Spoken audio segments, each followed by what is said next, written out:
എല്ലാവർക്കും നമ്മുടെ സൈലം ബാങ്കിങ്ങിലേക്ക് സ്വാഗതം. അപ്പോൾ എല്ലാവരും ഓരോ എക്സാംസ് ആയിട്ട് ഇങ്ങനെ കഴിഞ്ഞുകൊണ്ടിരിക്കുന്ന തിരക്കിലായിരിക്കും അല്ലെ. LBO എക്സാംസ് ഒക്കെ കഴിഞ്ഞു. ഇനി എല്ലാവരും IDBIയുടെ പ്രിപ്പറേഷനിലായിരിക്കും. അത് കൂടാതെ നമ്മൾ ഇനി ഏറ്റവും കൂടുതൽ ബൾക്ക് വേക്കൻസി ആയിട്ട് പ്രതീക്ഷിക്കുന്ന SBI POയുടെയും SBI ക്ലർക്കിന്റെയും ഒക്കെ പ്രിപ്പറേഷൻസിലായിരിക്കും അല്ലെ. അപ്പോ നമ്മളുടെ ഈ എല്ലാ എക്സാംസിനും, ഈ കഴിഞ്ഞു പോയ എക്സാംസിനും അതേപോലെ ഇനി വരാനിരിക്കുന്ന എക്സാംസിനും എല്ലാം ഏറ്റവും ഇമ്പോർട്ടന്റ് ആയിട്ടുള്ള ഒരു ടോപ്പിക്കാണ് സിലോജിസം. ആ സിലോജിസത്തിൽ തന്നെ ഡെഫിനിറ്റ് കൺക്ലൂഷൻസ് നമ്മൾ പാർട്ട് 1 ചെയ്തിട്ടുണ്ടായിരുന്നു. അതുപോലെ തന്നെ പോസിബിലിറ്റി ബേസ്ഡ് കൺക്ലൂഷൻസ് എങ്ങനെയാണ് സോൾവ് ചെയ്യുന്നതെന്ന് പാർട്ട് 2 നമ്മൾ നോക്കിയിട്ടുണ്ടായിരുന്നു. അതുപോലെ നമ്മളുടെ ബാങ്ക് എക്സാമിന് ഏറ്റവും ഇമ്പോർട്ടന്റ് ആയിട്ടുള്ളതാണ് only a few. അത് നമ്മൾ പാർട്ട് 3 എങ്ങനെയാണ് ക്വസ്റ്റ്യൻസ് സോൾവ് ചെയ്യുന്നതെന്ന് പഠിച്ചിട്ടുണ്ടായിരുന്നു അല്ലെ. ഈ 3 പാർട്ടും കാണാത്ത ആരെങ്കിലും ഉണ്ടെങ്കിൽ ഉറപ്പായിട്ടും അത് കാണുക. only a few പോലെ തന്നെ ഏറ്റവും ഇമ്പോർട്ടന്റും അതേപോലെ തന്നെ കൺഫ്യൂസിംഗ് ആയിട്ടുള്ള ഒരു സ്റ്റേറ്റ്മെന്റ് ആണ് only based statements. only case എങ്ങനെയാണ് സിലോജിസത്തിൽ വളരെ വേഗത്തിൽ ചെയ്യാൻ പറ്റുക, അല്ലെങ്കിൽ എപ്പോഴും കൺഫ്യൂഷൻ ആണ്. ഇതെങ്ങനെയാണ്, ചില കൺക്ലൂഷൻസ് ഞങ്ങൾ ചെയ്യുമ്പോൾ ശരിയാകാറുണ്ട്, ചിലത് ഞങ്ങൾക്ക് തെറ്റാകാറുണ്ട്. അപ്പം ഇനിയും അതിന്റെ ഒന്നും ആവശ്യമില്ല, നമുക്ക് ഡീറ്റെയിൽഡ് ആയിട്ട് പഠിക്കാം എങ്ങനെയാണ് only ബേസ്ഡ് സ്റ്റേറ്റ്മെന്റ്സ് സിലോജിസത്തിൽ ചെയ്യാം. അപ്പൊ നമുക്ക് ഡയറക്റ്റ് വീഡിയോയിലോട്ട് പോയാലോ? ഓക്കെ, അപ്പോൾ ഒരു കാര്യം, നമ്മളുടെ ഏറ്റവും പുതിയ ബാച്ചാണ് SBI ക്ലർക്ക് സക്സസ് മന്ത്ര. നമുക്കറിയാം നമ്മളെ ഏറ്റവും കൂടുതൽ അടുത്തത് പ്രതീക്ഷിക്കുന്നത്, നോട്ടിഫിക്കേഷൻ വരും എന്ന് പ്രതീക്ഷിക്കുന്നത് നമ്മളുടെ SBI ക്ലർക്കിന്റെ ആണ് അല്ലെ. അപ്പൊ നമുക്കറിയാം നോട്ടിഫിക്കേഷൻ വന്നിട്ട് പഠിക്കാനിരുന്നിട്ട് കാര്യമില്ല. നമുക്ക് പ്രിലിംസും മെയിൻസും എല്ലാം ഡീറ്റെയിൽഡ് ആയിട്ട് പഠിച്ചെങ്കിൽ മാത്രമേ SBI പോലെ ഒരു എക്സാം നമുക്ക് ക്രാക്ക് ചെയ്യാൻ പറ്റുള്ളൂ അല്ലെ. സോ അതുകൊണ്ട് തന്നെ നമ്മളുടെ ബാച്ച് ഓൾറെഡി സ്റ്റാർട്ട് ചെയ്തിട്ടുണ്ട്. അഡ്മിഷൻ ഒന്നും ക്ലോസ് ആയിട്ടില്ല. സോ നിങ്ങൾക്ക് നമ്മളുടെ ബാച്ചിൽ ജോയിൻ ചെയ്യാവുന്നതാണ്. എല്ലാ ക്ലാസ്സസിന്റെയും റെക്കോർഡഡ് സെഷൻസ് അവൈലബിൾ ആയിരിക്കും. വളരെ കുറച്ച് ക്ലാസ്സസ് മാത്രമേ ആയിട്ടുള്ളൂ. അതിന്റെ എല്ലാം റെക്കോർഡഡ് സെഷൻസ് നിങ്ങൾക്ക് അവൈലബിൾ ആയിരിക്കും. സോ നിങ്ങൾ SBI ക്ലർക്കിന് വേണ്ടിയിട്ട് പ്രിപ്പയർ ചെയ്യാൻ വേണ്ടിയിട്ട് ഉറപ്പായിട്ടും നമ്മളുടെ ബാച്ചിൽ ജോയിൻ ചെയ്യാം. അപ്പൊ എല്ലാവർക്കും ഒരു ഡൗട്ട് ഉണ്ടായിരിക്കും, നമുക്ക് SBI ക്ലർക്കിന് മാത്രമേ ബാച്ച് ഉള്ളോ, SBI POയ്ക്ക് ബാച്ച് ഇല്ലേ? ഓൾറെഡി നമ്മൾ നേരത്തെ SBI PO elite batch start ചെയ്തിരുന്നു. SBI PO നമ്മളുടെ ഏറ്റവും പ്രീമിയം എക്സാം ആണ് അല്ലെ. അപ്പൊ നമ്മളുടെ SBI PO ബാച്ച് എന്ന് പറയുമ്പോൾ നമ്മളത് നേരത്തെ സ്റ്റാർട്ട് ചെയ്തതാണ്. പക്ഷെ അഡ്മിഷൻ ക്ലോസ് ആയിട്ടില്ല. നമ്മുടെ ക്ലാസ്സസിന്റെ എല്ലാ റെക്കോർഡഡ് സെഷൻസ് അവൈലബിൾ ആണ്. ഇപ്പൊ നമ്മളുടെ ക്ലാസ് പ്രിലിംസ് എല്ലാം കഴിഞ്ഞ് മെയിൻസിലേക്ക് സ്റ്റാർട്ട് ചെയ്യാനായിട്ട് നിൽക്കുകയാണ്. അപ്പൊ നിങ്ങൾക്ക് റെക്കോർഡഡ് സെഷൻസ് ഓക്കെയാണ്, നിങ്ങൾ കണ്ട് അല്ലെങ്കിൽ നിങ്ങൾക്ക് കണ്ടു പഠിക്കാൻ ഓക്കെയാണ് എന്നുണ്ടെങ്കിൽ നിങ്ങൾക്ക് SBI PO എലീറ്റ് ബാച്ചിൽ ജോയിൻ ചെയ്യാവുന്നതാണ്. ഓക്കെ, അപ്പൊ നമുക്ക് നമ്മളുടെ ടോപ്പിക്കിലേക്ക് കടക്കാം. Syllogism only case. അപ്പൊ നമുക്ക് ആദ്യത്തെ 4 സ്റ്റേറ്റ്മെന്റ് ഏതൊക്കെയായിരുന്നു ഓർക്കുന്നുണ്ടോ? നമുക്ക് ആദ്യം അതൊന്ന് നോക്കിയാലോ. ഒന്ന് നമുക്കൊന്ന് റിവൈസ് ചെയ്തിട്ട് വരാം. നമ്മൾ ആദ്യത്തെ 4 സ്റ്റേറ്റ്മെന്റ്സ് ഏതൊക്കെയായിരുന്നു പഠിച്ചിട്ടുണ്ടായിരുന്നത്? എങ്ങനെയായിരുന്നു നമ്മൾ ആ സ്റ്റേറ്റ്മെന്റിനെ വെൻ ഡയഗ്രത്തിലേക്ക് കൺവേർട്ട് ചെയ്തേ? സം ARB, കുറച്ച് A എന്ന് പറയുന്നത് എന്താണ്? B ആണ്. നമ്മൾ ഓൾറെഡി പഠിച്ചിട്ടുണ്ടായിരുന്നു. ഓക്കെ, ഇനി ഓൾ ARB എല്ലാ എയും എന്താണ്? B ആണ്. നോക്കിക്കേ, എല്ലാ എയും B ആണ്, നമ്മൾ പഠിച്ചതാ. ഇനി നോ ARB നമ്മൾ എങ്ങനെയാ വരച്ചത്? ഒരു എയും എന്തല്ല? ഒരു എയും എന്തല്ല? B അല്ല. ഓക്കെ, ഇതെല്ലാം നമ്മൾ പഠിച്ചിട്ടുണ്ടായിരുന്നു. ഒരു സ്റ്റേറ്റ്മെന്റ് കൂടെ നമുക്കുണ്ടായിരുന്നു. എന്തായിരുന്നു? സം AR not B, എയുടെ കുറച്ച് ഭാഗം എന്തല്ല? B അല്ല. എന്താ നമ്മൾ പറഞ്ഞേ? എയുടെ കുറച്ച് ഭാഗം B അല്ല. ഈ 4 സ്റ്റേറ്റ്മെന്റ്സ് ആയിരുന്നു നമ്മൾ പഠിച്ചിട്ടുണ്ടായിരുന്നത്. ഓക്കെ, അതിനുശേഷം നമ്മൾ only a few പഠിച്ചു. ഇനി നമ്മൾ only ARB എങ്ങനെയാണ് വരയ്ക്കുക? നമ്മളിപ്പോ സം ARB എന്ന് വരയ്ക്കാൻ നമുക്ക് എളുപ്പമായിരുന്നു, അല്ലെങ്കിൽ സം AR not B എന്ന് പറഞ്ഞ് വരയ്ക്കാൻ നമുക്ക് എളുപ്പമായിരുന്നു. അപ്പൊ only ARB എങ്ങനെയാ വരയ്ക്കുക? എപ്പോഴും ഒരു കൺഫ്യൂഷൻ നമുക്ക് തോന്നും. ഇനി കൺഫ്യൂഷന്റെ ആവശ്യമില്ല. നമ്മൾ ഇത് വരയ്ക്കാൻ വേണ്ടിയിട്ട് മാത്രം, ശ്രദ്ധിച്ച് കേൾക്കണേ, വരയ്ക്കാൻ വേണ്ടിയിട്ട് മാത്രം only ARB എന്ന് പറയുമ്പോൾ നമ്മൾ ഈ ഒള്ളിയെ കണക്കാക്കണ്ട, ലാസ്റ്റ് ഒരു ഓള് കൊടുക്കുക, തലതിരിച്ച് വായിക്കുക. That means all BRA. അതായത് only ARB എന്ന് പറയുമ്പം ശ്രദ്ധിക്കണേ, വരയ്ക്കാൻ വേണ്ടിയിട്ടാണ്. അതിന്റെ മീനിങ് അതല്ല. only ARB എന്ന് പറഞ്ഞാൽ എന്താ? A മാത്രമേ B ആകത്തുള്ളൂ. എന്താ പറഞ്ഞത്? A മാത്രമേ B ആകത്തുള്ളൂ. only ARB. അപ്പൊ എ മാത്രമേ ബി ആകത്തുള്ളൂ. അതെങ്ങനെ വരയ്ക്കും? വരയ്ക്കാൻ വേണ്ടിയിട്ടാണ് പറഞ്ഞത്. ഒള്ളിയെ കണക്കാക്കണ്ട, ലാസ്റ്റ് ഒരു ഓള് കൊടുക്കുക, തലതിരിച്ച് വായിക്കുക. ദാറ്റ് മീൻസ് എനിക്ക് എന്ത് പറയാം? All B R A, all B R A. പക്ഷെ ഒരു കാര്യം ശ്രദ്ധിച്ചോണം, ഇത് വരയ്ക്കാൻ വേണ്ടിയിട്ട് മാത്രമാണ്. ഈ ഒള്ളിയെ കണക്കാക്കണ്ട എന്ന് പറഞ്ഞത് വരയ്ക്കാൻ വേണ്ടിയിട്ട് മാത്രം. നിങ്ങൾ നിങ്ങളുടെ ബുക്കിൽ അങ്ങനെ തന്നെ എഴുതി വെക്കുക. അല്ലാതെ all only A R B എന്ന് പറഞ്ഞാൽ ഓൾ ബി ആർ എ എന്നല്ല. അത് ഈ ഫിഗർ വരയ്ക്കാൻ വേണ്ടിയിട്ട് മാത്രമാണ് ഞാൻ നിങ്ങളോട് പറയുന്നത്. ഒള്ളി എ ആർ ബി എന്ന് പറഞ്ഞാൽ എ മാത്രമേ ബി ആകത്തുള്ളൂ, വേറെ ആരും ബി ആകത്തില്ല. എപ്പ വരെ? സ്റ്റേറ്റ്മെന്റിൽ പറയുന്നത് വരെ. സ്റ്റേറ്റ്മെന്റിൽ ഒള്ളി എ ആർ ബി എന്നാണ് പറഞ്ഞിരിക്കുന്നതെങ്കിൽ എ മാത്രമേ ബി ആകത്തുള്ളൂ, വേറെ ആരും എന്താകത്തില്ല? ബി ആകത്തില്ല. അത് വരയ്ക്കാനുള്ള എളുപ്പത്തിന് വേണ്ടിയിട്ടാണ് ലാസ്റ്റ് ഒരു ഓള് കൊടുക്കുക, തല തിരിച്ചു വായിക്കുക, ഒള്ളിയെ നോക്കണ്ട. പക്ഷെ അതിന്റെ മീനിങ് എന്ന് പറയുന്നത് എന്താണ്? അതിന്റെ മീനിങ് എന്ന് പറയുന്നത് എന്താണ്? എ മാത്രമേ ബി ആകത്തുള്ളൂ, അല്ലാതെ ഓൾ ബി ആർ എ എന്നല്ല. ആ ഒരു കാര്യം ആദ്യം മനസ്സിലാക്കാം. ഓക്കെ ആണല്ലോ? So only A R B എന്ന് പറഞ്ഞാൽ എ മാത്രമേ ബി ആകത്തുള്ളൂ, വേറെ ആരും ബി ആകത്തില്ല എന്ന് പറഞ്ഞാൽ ഈ ബി ബാക്കി ആരെങ്കിലും ഉണ്ടെങ്കിൽ ആ ആളുമായിട്ടെല്ലാം എന്തായിരിക്കും? നെഗറ്റീവ് റിലേഷൻ ആയിരിക്കും. ഫോർ എക്സാമ്പിൾ, ഞാൻ ഇതിന്റെ കൂട്ടത്തില് ഒരു സ്റ്റേറ്റ്മെന്റ് കൂടെ ആഡ് ചെയ്യാം, സം എ ആർ സി. ഞാൻ ഇതിന്റെ കൂട്ടത്തിൽ നിങ്ങൾക്ക് അത് മനസ്സിലാകാൻ വേണ്ടിയിട്ട് ഒരു സ്റ്റേറ്റ്മെന്റ് കൂടെ ആഡ് ചെയ്യാം. ശ്രദ്ധിച്ചേ, സം എ ആർ സി എന്ന് പറയുന്ന ഒരു സ്റ്റേറ്റ്മെന്റ് ഞാൻ ഇവിടെ ആഡ് ചെയ്തു. ഓക്കെ, ഇനി ഞാൻ പറയുന്ന ഓരോ കൺക്ലൂഷൻസും ശ്രദ്ധിച്ച് കേൾക്കാം. ഇപ്പൊ ഇവിടെ ഞാനൊരു കൺക്ലൂഷൻ ചോദിക്കുകയാണ്, സം സി ആർ എ, കുറച്ച് സി എ ആണോ? Some C are A. ഇതിപ്പം ഇത് സ്റ്റേറ്റ്മെന്റ് ആയിരുന്നേ, ഇത് സ്റ്റേറ്റ്മെന്റ് ആയിരുന്നു, ഇത് വരച്ചു കഴിഞ്ഞു. ഇനി ഞാൻ ഇവിടെ ഓരോ കൺക്ലൂഷൻസ് പറയാം. ഇവിടുത്തെ ഒന്നാമത്തെ കൺക്ലൂഷൻ ഞാൻ ചോദിക്കുകയാണ്, some C are A. Some C are A എന്ന് പറയുന്നത് എന്ത് കൺക്ലൂഷനാ? ഡെഫിനിറ്റ് കൺക്ലൂഷൻ അല്ലേ? ഡെഫിനിറ്റ് കൺക്ലൂഷൻ ആണെങ്കിൽ നമ്മൾ എന്താ പഠിച്ചിട്ടുള്ളത്? പറയുന്ന കാര്യം എവിടെ കാണണം? വെൻ ഡയഗ്രത്തിൽ കാണണം. ഇവിടെ നോക്കിക്കേ, സം സി ആർ എ എന്നുള്ളത് വെൻ ഡയഗ്രത്തിൽ കാണുന്നുണ്ട്. സോ എനിക്ക് എന്ത് പറയാം? ട്രൂ ആണെന്ന് പറയാം. അടുത്ത കൺക്ലൂഷൻ, രണ്ടാമത്തെ conclusion, some C are B, കുറച്ച് സി ബി ആണ് എന്ന് കാണുന്നുണ്ടോ? Some C are B, C ഇവിടെ കിടക്കുന്നു, ബി ഇവിടെ കിടക്കുന്നു, കുറച്ച് സി ബി ആണെന്ന് കാണുന്നുണ്ടോ? ഇല്ലല്ലോ. സോ ഡെഫിനിറ്റ് കൺക്ലൂഷൻ ആണെങ്കിൽ പറയുന്ന കാര്യം വെൻ ഡയഗ്രത്തിൽ കാണണം. സോ എനിക്ക് എന്ത് പറയാം? ഇത് കാണുന്നില്ല. ഓക്കെ അല്ലേ? അടുത്തൊരു കൺക്ലൂഷൻ പറയുമ്പോഴാണ് നിങ്ങൾക്ക് ശരിക്കും അത് മനസ്സിലാകുക. Some C can be B. ഈ ക്യാൻ ബി എന്ന് പറയുന്നത് ആക്ച്വലി എന്താണ്? ക്യാൻ ബി എന്ന് പറയുന്നത് എന്താ? പോസിബിലിറ്റിയാ. ഇപ്പൊ നമ്മൾ പോസിബിലിറ്റിയുടെ രണ്ടാമത്തെ പാർട്ടിൽ എന്താ പഠിച്ചിട്ടുണ്ടായിരുന്നത്? അതായത് പോസിബിലിറ്റി പറയുന്ന എലമെന്റ്സ് തമ്മിൽ എന്തെങ്കിലും നെഗറ്റീവ് റിലേഷൻ ഉണ്ടെങ്കിൽ അവർ തമ്മിൽ പോസിബിലിറ്റി പറ്റത്തില്ല എന്നല്ലേ നമ്മൾ പറഞ്ഞേ? അങ്ങനാണെങ്കിൽ ഇവിടെ സിയും ബിയും നെഗറ്റീവ് റിലേഷൻ ഇല്ല എന്ന് ചിന്തിക്കരുത്. അപ്പൊ ആ ഒരു കാര്യം നിങ്ങൾക്ക് മനസ്സിലാക്കാൻ വേണ്ടിയിട്ടാണ് ഞാൻ ഈ പറയുന്നത്. അതായത് ഇവിടെ ഒള്ളി എ ആർ ബി എന്നാ പറഞ്ഞേ, എ മാത്രമേ ബി ആകത്തുള്ളെങ്കിൽ ബി ബാക്കി എല്ലാവരുമായിട്ടും എന്ത് റിലേഷൻ ആണ്? നോ റിലേഷൻ ആണ്. വേറെ എത്ര സ്റ്റേറ്റ്മെന്റ് ഉണ്ടെങ്കിലും, അതായത് ഒള്ളി എ ആർ ബി എന്ന് പറഞ്ഞാൽ എ മാത്രമേ ബി ആകത്തുള്ളൂ. ഇപ്പൊ ഇവിടെ ഒന്ന് ശ്രദ്ധിച്ചേ, some C can be B, കുറച്ച് സിക്ക് ബി ആകാൻ പറ്റുമോ? ഇത് ഈ ഒരു നോ റിലേഷൻ ഇവിടെ ഇങ്ങനെ കാണിച്ചില്ല എങ്കിൽ പോലും നിങ്ങൾക്ക് എന്ത് മനസ്സിലായിരിക്കണം? ഇവര് തമ്മിൽ എന്താണ്? നോ റിലേഷനാ. കാരണം ബി ആര് മാത്രമേ ആകത്തുള്ളൂ? എ മാത്രമേ ആകത്തുള്ളൂ. ക്ലിയർ ആയോ? അതിന് വേണ്ടിയിട്ടാണ് ഞാൻ എടുത്തു പറയുന്നത്. നമ്മൾ ഓൾ ബി ആർ എ ആണെന്ന് ചിന്തിച്ചാൽ നമ്മൾ ഇവര് തമ്മിൽ നെഗറ്റീവ് റിലേഷൻ പറയാൻ പറ്റുമോ? ഇല്ല. നമുക്കിത് വരയ്ക്കാൻ വേണ്ടിയിട്ട് മാത്രമാണ് എന്നുള്ളത് നിങ്ങളുടെ മനസ്സിലുണ്ടായിരിക്കണം. കുഴപ്പമില്ലല്ലോ. അപ്പൊ some C can be B പറഞ്ഞാലും, some B can be C പറഞ്ഞാലും, all C can be B പറഞ്ഞാലും ഒക്കെ തെറ്റാം. ക്ലിയർ ആണേ? ഇനി all A can be C പറ്റുമോ? All A can be C. ഈ എയും സിയും തമ്മിൽ യാതൊരു കുഴപ്പമില്ല. പക്ഷെ എല്ലാ എക്കും സി ആയി കഴിഞ്ഞാൽ ഇവിടെ ബി സിക്കകത്തിൽ വരത്തില്ലേ? പറ്റുമോ? പറ്റത്തില്ല. ക്ലിയർ ആയോ? അതാണ് ഒള്ളി കേസ് എന്ന് പറയുന്നത്.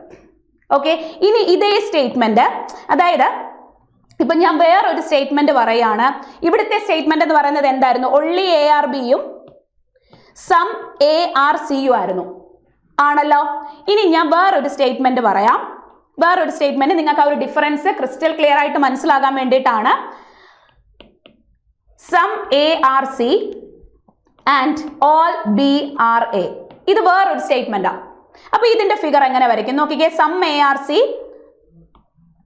കുറച്ച് എ എന്ന് പറയുന്നത്, one second, okay, some A are C ഇതുണ്ട്. ഇവിടെ ഞാൻ സം എ ആർ സി വരച്ചു. And all B R A, all B R A, എല്ലാ ബി വി ഞാൻ ചെറുതായിട്ട് വരയ്ക്കുകയാണേ. All B R A. നിങ്ങൾ ഇത് ചെറുതും ഇത് വലിയ ഫിഗറും എന്ന് വിചാരിക്കല്ലേ. ഇത് ഞാൻ ചെറുതായിട്ട് ഇവിടെ സ്ഥലം കുറവായതുകൊണ്ട് ചെറുതായിട്ട് വരച്ചതാണ്. നിങ്ങൾ ഈ രണ്ട് ഫിഗർ ഒന്ന് നോക്കിക്കേ. ആക്ച്വലി ഈ രണ്ട് ഫിഗർ എന്ന് പറയുന്നത് സെയിമാ. ഇവിടെ പക്ഷേ ഒള്ളി എ ആർ ബി ആ, ഇവിടെ പക്ഷേ ഓൾ ബി ആർ എ ആ. ഇവിടുത്തെ കേസില് നോക്കിക്കേ, some C can be B ചോദിച്ചാലും ട്രൂ ആണ്, all C can be B ചോദിച്ചാലും ട്രൂ ആണ്, all A can be C ചോദിച്ചാലും ട്രൂ ആണ്. പക്ഷെ ഇവിടുത്തെ കേസിൽ അത് പറ്റില്ല. ഫിഗർ രണ്ടും സെയിം ആണെങ്കിലും ഇവിടെ ഇപ്പൊ ഞാൻ നോ റിലേഷൻ വരച്ചു. മെജോറിറ്റി ആസ്പിറൻസ് അങ്ങനെ നോ റിലേഷൻ വരയ്ക്കാറില്ല. സോ ആ ഒരു തെറ്റ് നിങ്ങൾക്ക് വരാതിരിക്കാൻ ഒള്ളി പറയുന്ന ആളാരോ ആ ആള് ബാക്കി എല്ലാവരുമായിട്ട് നോ റിലേഷൻ വരച്ചു വെച്ചാൽ നിങ്ങൾക്ക് ഒരിക്കലും തെറ്റത്തില്ല. അങ്ങനെ തെറ്റാതിരിക്കാൻ വേണ്ടിയിട്ടാണ് ഞാൻ ആ പറഞ്ഞത്. ക്ലിയർ അല്ലേ? അപ്പൊ ഒറ്റ കാര്യമേ ഉള്ളൂ, ഒള്ളി എ ആർ ബി എന്ന് പറഞ്ഞാൽ എ മാത്രമേ ബി ആകത്തുള്ളൂ, വേറെ ആരും ബി ആകത്തില്ല. വരയ്ക്കാൻ വേണ്ടിയിട്ട് ലാസ്റ്റ് ഒരു ഓള് കൊടുക്കുക, തലതിരിച്ച് വായിക്കുക. അന്നേരം നിങ്ങൾ ഒള്ളിയെ നോക്കണ്ട, വരയ്ക്കാൻ വേണ്ടി മാത്രം അങ്ങനെ തന്നെ എഴുതി അടിവരയിടുക. വരയ്ക്കാൻ വേണ്ടിയിട്ട് മാത്രം. അതിന്റെ മീനിങ് അതല്ല. അതിന്റെ മീനിങ് എന്ന് പറയുന്നത് എ മാത്രമേ ബി ആകത്തുള്ളൂ, വേറെ ആരും ബി ആകത്തില്ല. ബി ബാക്കി എല്ലാവരുമായിട്ടും എന്താണ്? No relation. ക്ലിയർ അല്ലേ? അങ്ങനെയെങ്കിൽ നമുക്കൊരു കുറച്ച് ക്വസ്റ്റ്യൻസ് ചെയ്യാം. അപ്പൊ നിങ്ങൾക്ക് ഒന്നും കൂടെ മനസ്സിലാകും. ഫസ്റ്റ് ക്വസ്റ്റ്യൻ നമുക്കറിയാം. തന്നിരിക്കുന്ന സ്റ്റേറ്റ്മെന്റിനെ ആദ്യം എന്ത് ചെയ്യണം? വെൻ ഡയഗ്രത്തിലേക്ക് കൺവേർട്ട് ചെയ്യണം. ഒന്ന് പോസ് ചെയ്യണേ. ഒന്ന് പോസ് ചെയ്തിട്ട് നിങ്ങൾ ഈ ക്വസ്റ്റ്യൻ തനിയെ ചെയ്യുക. എന്നിട്ട് നിങ്ങൾക്ക് എന്ത് ആൻസർ കിട്ടുന്നു നോക്കുക. എന്നിട്ട് മാത്രം ഞാൻ പറയുന്ന എക്സ്പ്ലനേഷൻ ശ്രദ്ധിക്കുക. ഒള്ളി വയലറ്റ് ഈസ് റെഡ് എന്ന് പറഞ്ഞാൽ എന്താ? ഒള്ളി കേസ് വരുമ്പോൾ നമ്മൾ എന്താ പറഞ്ഞേ? ഒള്ളി കേസ് വരുമ്പോൾ ലാസ്റ്റ് ഒരു ഓള് കൊടുത്തിട്ട് എന്ത് ചെയ്യണം? തലതിരിച്ചു വായിക്കണം. പക്ഷെ അത് എന്തിനു വേണ്ടിയിട്ടാ? വരയ്ക്കാൻ വേണ്ടിയിട്ട് മാത്രമാണ്. അപ്പൊ ഇവിടെ എന്ത് പറയാം? എനിക്ക് ഓൾ റെഡ് ഈസ് വയലറ്റ് എന്ന് വരയ്ക്കാൻ വേണ്ടിയിട്ട് മാത്രം. പക്ഷെ ഇതിന്റെ മീനിങ് എന്താ? വയലറ്റ് മാത്രമേ, അതായത് ഇവിടെ എനിക്ക് എന്ത് പറയാം? അതായത് വയലറ്റ് മാത്രമേ എന്താകത്തുള്ളൂ? റെഡ് ആകത്തുള്ളൂ. വേറെ ആരും എന്താകത്തില്ല? റെഡ് ആകത്തില്ല. ഈ റെഡ് ബാക്കി എല്ലാവരുമായിട്ടും എന്ത് റിലേഷൻ ആയിരിക്കും? നോ റിലേഷൻ ആയിരിക്കും. എങ്കിലും നോക്കിക്കേ, only a few violet is pink. വയലറ്റിന്റെ കുറച്ചു ഭാഗം മാത്രമാണ് പിങ്ക്. നോക്കിക്കേ, വയലറ്റിന്റെ കുറച്ചു ഭാഗം മാത്രമാണ് പിങ്ക് എന്ന് പറഞ്ഞാൽ വയലറ്റിന്റെ കുറച്ചു ഭാഗം എന്തല്ല? പിങ്ക് അല്ല. ഒള്ളി എ ഫ്യൂ തൊട്ട് മുന്നിലത്തെ ക്ലാസ്സിൽ നമ്മൾ പഠിച്ചിരുന്നു അല്ലെ? തൊട്ട് മുന്നിലത്തെ വീഡിയോയിൽ നമ്മൾ പറഞ്ഞിട്ടുണ്ടായിരുന്നു സിലോജിസത്തിന്റെ. ഓക്കെ, ഇനി എന്താ പറഞ്ഞേക്കുന്നത്? No pink is blue. ഒരു പിങ്കും എന്തല്ല? ബ്ലൂ അല്ല. ഓക്കെ, നമ്മളുടെ ഡയഗ്രാം കഴിഞ്ഞു. ഇനി ഈ റെഡ് എന്ന് പറയുന്നത് ആര് മാത്രമേ ആകത്തുള്ളൂ? വയലറ്റ് മാത്രമേ ആകത്തുള്ളൂ. ഇത് നിങ്ങളുടെ മനസ്സിലുണ്ടായിരിക്കണം. ഇനി നിങ്ങൾക്ക് അങ്ങനെ മറന്നു പോകുമെന്ന് പേടിയുണ്ടെങ്കിൽ നിങ്ങൾ എന്ത് ചെയ്താൽ മതി? ഈ ആള് ബാക്കി എല്ലാവരുമായിട്ടും എന്ത് വരച്ചു വെക്കുക? നോ റിലേഷൻ വരച്ചു വെക്കുക. ഈ ആള് പിങ്കുമായിട്ടും നോ റിലേഷൻ ആണ്. ഈ ആൾ അതേപോലെ തന്നെ ബ്ലൂ ആയിട്ടും നോ റിലേഷനാണ്. ക്ലിയർ അല്ലേ? അപ്പൊ നിങ്ങൾക്ക് ഒരിക്കലും എന്ത് ചെയ്യത്തില്ല? തെറ്റത്തില്ല. ഇനി ഇങ്ങനെ വരച്ചില്ലെങ്കിലും വരച്ച സമയം കളയണം എന്നില്ല. നിങ്ങൾക്ക് ആ ഒരു കാര്യം ഓർമ്മയുണ്ടായിരുന്നാൽ മതി. വയലറ്റ് മാത്രമേ ആരാവത്തുള്ളൂ? റെഡ് ആവത്തുള്ളൂ. അപ്പൊ അത് പോസിബിലിറ്റി പറഞ്ഞാലും ഡെഫിനിറ്റ് പറഞ്ഞാലും ശ്രദ്ധിച്ചോണം. ഓരോ കൺക്ലൂഷൻസ് നോക്കാം. Some red can be blue. നോക്കിക്കേ, കുറച്ച് റെഡിന് ബ്ലൂ ആകാൻ പറ്റുമോ? ഇവിടെ റെഡ് ബ്ലൂ ആയിട്ട് നോ റിലേഷനാ. കാരണം റെഡ് വയലറ്റ് മാത്രമേ ആകത്തുള്ളൂ. സോ അപ്പൊ തന്നെ എനിക്ക് പറയാം ഫസ്റ്റ് കൺക്ലൂഷൻ തെറ്റ്. അടുത്തതോ, some violet is not blue. ഒരു ഡെഫിനിറ്റ് കൺക്ലൂഷനാ അല്ലെ? Some violet is not blue. കുറച്ച് വയലറ്റ് എന്ന് പറയുന്നത് ബ്ലൂ അല്ല. ഇങ്ങോട്ടൊന്ന് ശ്രദ്ധിച്ചേ, വയലറ്റിന്റെ ഈ ഭാഗം ആരാ? ഇത് പിങ്ക് അല്ലേ? വയലറ്റിന്റെ ഇത്രയും ഭാഗം പിങ്ക് അല്ലേ? ഈ പിങ്ക് ആരാവത്തില്ല? ബ്ലൂ ആവത്തില്ല. ദാറ്റ് മീൻസ് വയലറ്റിന്റെ ഈ ഭാഗം എന്താകത്തില്ല? ബ്ലൂ ആകത്തില്ല. So some violet is not blue. ഈ ടൈപ്പ് ഓഫ് ക്വസ്റ്റ്യൻസ് ഒക്കെ നമ്മൾ ചെയ്തതാണ്. സോ അത് ട്രൂ ആണ്. എനിക്ക് ഇവിടെ എന്ത് പറയാം? Only conclusion 2 follows. Option B is the right answer. അടുത്ത ക്വസ്റ്റ്യനിലേക്ക് പോയാലോ? പറഞ്ഞത് മറക്കണ്ട, തനിയെ ആദ്യം ചെയ്ത് നോക്കണം. എന്നിട്ട് നിങ്ങൾക്ക് ഏത് ആൻസർ കിട്ടുന്നു, നിങ്ങൾക്ക് മനസ്സിലാകുന്നുണ്ടോ, അല്ലെങ്കിൽ എവിടെങ്കിലും വെച്ച് സ്റ്റക്കായോ എന്നുള്ളത് നിങ്ങൾക്ക് മനസ്സിലാക്കാൻ പറ്റത്തുള്ളൂ. അടുത്തത് നോക്കിക്കേ, ഒള്ളി മാക്ബുക്ക് ഈസ് ക്വാണ്ട് എന്ന് പറഞ്ഞാൽ എന്താ? ഒള്ളി വരുമ്പോഴത്തേക്കിന് നമ്മൾ പറഞ്ഞിരുന്നു ലാസ്റ്റ് ഒരു ഓള് കൊടുക്കുക, തലതിരിച്ച് വായിക്കുക, വരയ്ക്കാൻ വേണ്ടി മാത്രം. ഞാൻ വീണ്ടും വീണ്ടും വീണ്ടും എടുത്ത് പറയുകയാണ്, നിങ്ങൾക്ക് ആ ഒരു കൺഫ്യൂഷൻ ഉണ്ടാകരുത്. വരയ്ക്കാൻ വേണ്ടിയിട്ട് മാത്രമാണ്. ഇതിന്റെ മീനിങ് എന്താണ്? മാക്ബുക്ക് മാത്രമേ ആരാകത്തുള്ളൂ? ക്വാണ്ട് ആകത്തുള്ളൂ, വേറെ ആരും ആകത്തില്ല. ഓക്കെ അല്ലേ? എങ്കിലും നമുക്ക് വരയ്ക്കാം. ഇവിടെ എനിക്ക് എന്ത് പറയാം നോക്കിക്കേ, ഇവിടെ ഓൾ ക്വാണ്ട് ഈസ് മാക്ബുക്ക്, അല്ലെങ്കിൽ ഓൾ ക്വാണ്ട് എന്നല്ലല്ലോ, അല്ലാതെ ഇവിടെ എനിക്ക് എന്ത് പറയാം? മാക്ബുക്ക് മാത്രമേ ആരാകത്തുള്ളൂ? ക്വാണ്ട് ആകത്തുള്ളൂ. അല്ലാതെ ഈ ക്വാണ്ട് വേറെ ആരും ആകത്തില്ല. ക്വാണ്ട് ബാക്കി എല്ലാവരുമായിട്ടും എന്ത് റിലേഷൻ ആണ്? നോ റിലേഷൻ ആണ്. ഓക്കെ, ഇനി നോക്കിക്കേ, അറ്റ്ലീസ്റ്റ്. അറ്റ്ലീസ്റ്റ് എന്ന് പറഞ്ഞാൽ എന്താ? സമ്മാണ്. നമുക്ക് എക്സാമിന് ചോദിക്കുന്ന ഒരു വേർഡാണ് എക്സ്ട്രാ വരുന്നത് അറ്റ്ലീസ്റ്റ്. അല്ലാതെ നമ്മൾ മോക്കൊക്കെ ചെയ്യുമ്പോഴത്തേക്കിന് മാക്സിമം, എവറി, ഈച്ച് എന്നൊക്കെ നമ്മൾ കാണാറുണ്ട്. പക്ഷെ എക്സാമിന് അത് കുറവാണ്. എക്സാമിന് നമ്മൾ എക്സ്ട്രാ ചോദിച്ചൊരു വേർഡ് കണ്ടിട്ടുള്ളത് അറ്റ്ലീസ്റ്റ്, എ ഫ്യൂ, ഇതൊക്കെയാണ് നമ്മൾ കണ്ടിട്ടുള്ളത്. സോറി, നോക്കിക്കേ, അറ്റ്ലീസ്റ്റ് മാക്ബുക്ക് ഈസ് റീസണിങ്. മാക്ബുക്കിന്റെ കുറച്ചു ഭാഗം എന്താണ്? റീസണിങ് ആണ്. And some economics is reasoning. കുറച്ച് എക്കണോമിക്സ് എന്ന് പറയുന്നത് എന്താണ്? റീസണിങ് ആണ്. ഓക്കെ, നമുക്ക് മനസ്സിലായി. അപ്പൊ ഇവിടെ ഒരു കാര്യമുണ്ട്, ക്വാണ്ട് ബാക്കി എല്ലാവരുമായിട്ടും എന്ത് റിലേഷൻ ആണ്? നോ റിലേഷനാ. അപ്പം നിങ്ങൾക്കത് തെറ്റ് പറ്റരുത്. എപ്പോഴും ശ്രദ്ധിച്ചോണം, ക്വാണ്ടും റീസണിങ്ങും തമ്മിലും ക്വാണ്ടും എക്കണോമിക്സ് തമ്മിലും എന്താണ്? നോ റിലേഷൻ ആണ്. ഇങ്ങനെ വരച്ചു വെച്ചാലുള്ള ഗുണം തെറ്റത്തില്ല, ഒരിക്കലും തെറ്റത്തില്ല. നമ്മൾ ഈ ഓൾ ബി ആർ എ എന്ന് വിചാരിക്കുമ്പോൾ ശരി, എന്താ പോസിബിലിറ്റി വരുമ്പോഴത്തേക്കും ഇവർ തമ്മിൽ പ്രശ്നമൊന്നും ഇല്ലല്ലോ എന്ന് ചിന്തിക്കരുത്. പിന്നെ നമ്മൾ കുറെ പ്രാക്ടീസ് ചെയ്ത് കഴിയുമ്പോൾ ഈ ഉള്ളി കാണുമ്പോൾ തന്നെ നമ്മൾ എന്ത് ചെയ്യും? നല്ല കീനായിട്ട് നമ്മൾ ഒബ്സർവ് ചെയ്യാൻ തുടങ്ങും. ഓക്കെ, ഇപ്പൊ തുടക്കക്കാർക്ക് വേണ്ടിയിട്ടാണ് ഇങ്ങനെ വരച്ച് നമ്മൾ പ്രാക്ടീസ് ചെയ്ത് കഴിഞ്ഞു കഴിഞ്ഞാൽ തെറ്റത്തില്ല.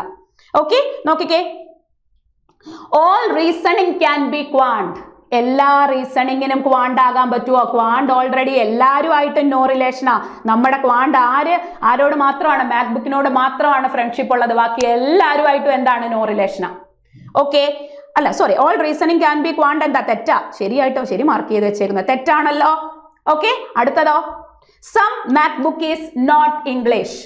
മാക്ബുക്കിന്റെ കുറച്ച് ഭാഗം ഇംഗ്ലീഷ് അല്ല. അപ്പൊ some may are not B, നമ്മൾ പറഞ്ഞു അത് ഡെഫിനറ്റ് ആയിട്ട് കാണണം. നിങ്ങളൊന്ന് കണ്ണു തുറന്ന് നോക്കിക്കേ, മാക്ബുക്കിന്റെ കുറച്ച് ഭാഗം ഇംഗ്ലീഷ് അല്ലല്ലോ. ദേണ്ടേ, മാക്ബുക്കിനകത്തിലാണ് നമ്മളുടെ ക്വാണ്ട് ഇരിക്കുന്നത്. ഈ ക്വാണ്ട് ബാക്കി എല്ലാവരുമായിട്ടും നോ റിലേഷനാ. ഈ ക്വാണ്ട് റീസണിങ്ങുമായിട്ടും നോ റിലേഷൻ ആണ്. ഈ ക്വാണ്ട് എക്കണോമിക്സുമായിട്ടും നോ റിലേഷൻ ആണ്. ദാറ്റ് മീൻസ് മാക്ബുക്കിന്റെ കുറച്ചു ഭാഗം എന്തല്ല? ഇംഗ്ലീഷ് അല്ല.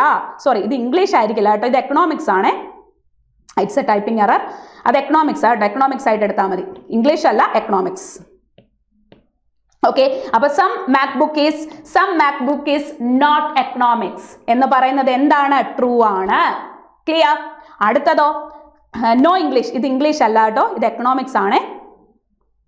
This is economics. നോക്കിക്കേ, നോ എക്കണോമിക്സ് ഈസ് ക്വാണ്ട്. ഒരു എക്കണോമിക്സും എന്തല്ല? ക്വാണ്ട് അല്ല. ഡെഫിനറ്റ് ആയിട്ടും ട്രൂ ആണ്. നോക്കിക്കേ, ഇവര് തമ്മിൽ എന്താണ്? നോ റിലേഷനാ. നമ്മൾ ഓൾറെഡി വരച്ചു വെച്ചിട്ടുണ്ട്. So here the answer is only conclusion 2 and 3 follows. Option B is the right answer. Clear ആണ്? ഓക്കെ, എങ്കിൽ അടുത്ത ഒരു ക്വസ്റ്റ്യനോടെ നമുക്കൊന്ന് നോക്കാം.